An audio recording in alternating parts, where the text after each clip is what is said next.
আর সেই পোলা কই, ও কি চলে গেছে? না, চলে যাবে কেন? যে আপনার কাছে টাকা পায় সে তো পুলিশ নিয়ে ঘুরছে আপনাকে খোঁজার জন্য। ও, পুলিশ? ও হয়েছে কি, ওই যে টাকা তো আমি দিয়ে দিতাম, আমি একজনের কাছে টাকা পাই আর কি, ওই আমার টাকাটা দিলে আমি টাকাটা বাসায় পৌঁছে দিব। কবে দিবেন?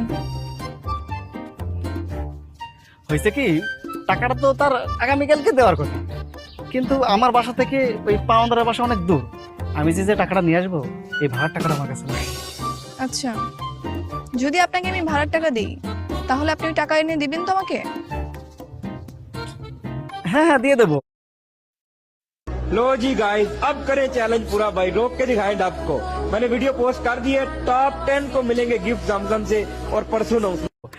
ভাড়ার টাকাও দেবো, আর যে টাকা পাওনা আছে সেটাও দিয়ে দেবো। কত টাকা ভাড়া লাগবে? 1000 টাকা হলে হবে।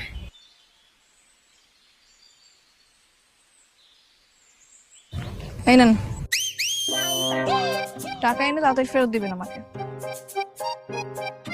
ঠিক আছে, আমি আমি আমি ফেরত দেবো। আমি আমি আমি তাহলে গেলাম। আরে তুমি টাকাটা দিলে কেন? চিটিং ফারুককে টাকা দিলে এখন তুমি টাকাটা আর পাবে? আর আমি তো জানি এই টাকা সে ফেরত দিবে না, এই টাকা ফেরত দেওয়ার ভয়ে ও আর 1 মাসে গ্রামেই আসবে না। তুমি এখন নিশ্চিন্তে আমাদের বাসায় থাকতে পারো। বাহ, ভালো আইডিয়া তো তোমার।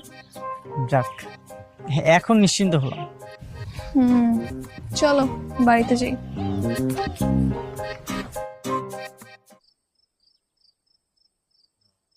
তোমার জন্য একটা খারাপ সংবাদ আছে। কি খারাপ সংবাদ আঙ্কেল?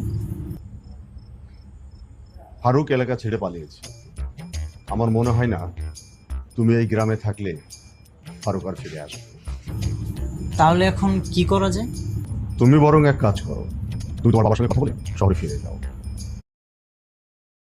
আমি চলে যাব। আচ্ছা, তোমার ক্লাস কবে থেকে শুরু হচ্ছে? সপ্তাহখানেক পরে। তাহলে তো নীলাও যাবে। জি। তুমি এক